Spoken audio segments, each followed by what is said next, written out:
Welcome back to tech Gujarati SB. દોસ્તો play સ્ટોરમાં તમારે ઘણી ફેર એવું બનતું હોય છે, જી હા દોસ્તો, કે તમારા મોબાઈલની એન્ડ્રોઈડ એપ હોય છે તે અપડેટ નથી હોતી, અથવા તમે કોઈ પણ નવી એપ તમે ઇન્સ્ટોલ કરવા માંગો છો તો ઇન્સ્ટોલ નથી થતી। કંઈક આ રીતનું આ ચક્કર જ ફરે છે। તો હું તમને આજે એક એવું સિક્રેટ સેટિંગ બતાવવા જઈ રહ્યો છું, જેની મદદથી તમે આને જે તમારા એન્ડ્રોઈડ મોબાઈલમાં એપ્લિકેશન છે તેને અપડેટ કરી શકો છો। જેને પ્રોબ્લેમ પડતો હોય કે અપડેટ ન થતી હોય, આવી રીતે કંઈક જે તમે મારા મોબાઈલમાં જોઈ રહ્યા છો એવી જ રીતે અપડેટ ન થતી હોય અથવા ઇન્સ્ટોલ ન થતી હોય, તો તમારે આ સિક્રેટ સેટિંગ એકવાર જરૂર જોવો પડશે। તો ચલો હું તમને આજનું આ સિક્રેટ સેટિંગ બતાવી દઉં।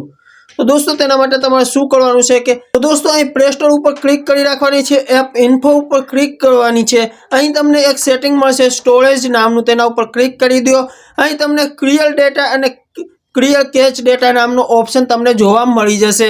તો તમારે શું કરવાનું છે, તેના ઉપર ફાઇનલી ક્લિક કરી દેવાની છે। જી હા દોસ્તો, તો અહીં ક્લિયર કેચ ઉપર ક્લિક કરી દઈએ એટલે ઓટોમેટિક તેના ક્લિયર કેચ ડેટા જે ફાઇલ હશે તે ડિલીટ થઈ જશે, અને હવે આપણે અહીં જોઈએ તો તે ડાઉનલોડ પણ થવા લાગશે। જી હા દોસ્તો, કંઈક આ રીતનું હું તમને બતાવું તો ક્લિયર કેચ ડેટા કર્યા પછી ઓટોમેટિક તે ડાઉનલોડ થવા લાગશે। જી હા દોસ્તો, અહીં તો ટ્રાય અગેન કહીએ છીએ, આપણે ટ્રાય અગેન કરીએ। પહેલા બધી એપ્લિકેશનને કેન્સલ કરી દઈએ।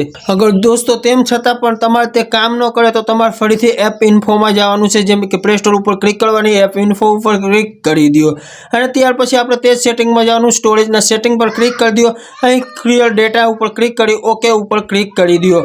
કંઈક આ રીતનું થઈ જશે એટલે ઓટોમેટિક ફરીથી તમારી જે પણ એપ્લિકેશન હશે તે દોસ્તો તે બંને સેટિંગ કર્યા પછી તમારે પ્લે સ્ટોરમાં જવાનું છે, અને અપડેટ જે એપ્લિકેશન કરવા માંગો છો તેના ઉપર ક્લિક કરી દો। જી હા દોસ્તો, જો તમારા ક્લિયર કેચ ડેટાનો ઓપ્શન હોય અને તે ન કામ કરતો હોય, તમે ઓલ ક્લિયર ડેટા કરી શકો છો, અને તમારી એપ્લિકેશન અપડેટ થવા લાગશે। નવી એપ્લિકેશન તમે ઇન્સ્ટોલ કરવા માંગો તો તે પણ ઇન્સ્ટોલ થઈ જશે। તમે જોઈ શકો છો કંઈક આ રીતે તમારું સંપૂર્ણપણે તમારી એપ્લિકેશન અપડેટ થવા લાગશે।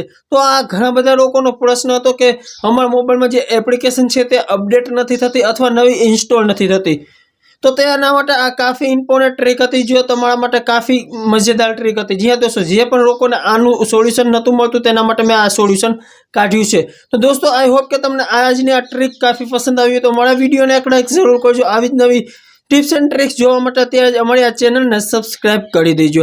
ધન્યવાદ મિત્રો, તમારો દિવસ શુભ રહે। જય હિન્દ, જય ભારત।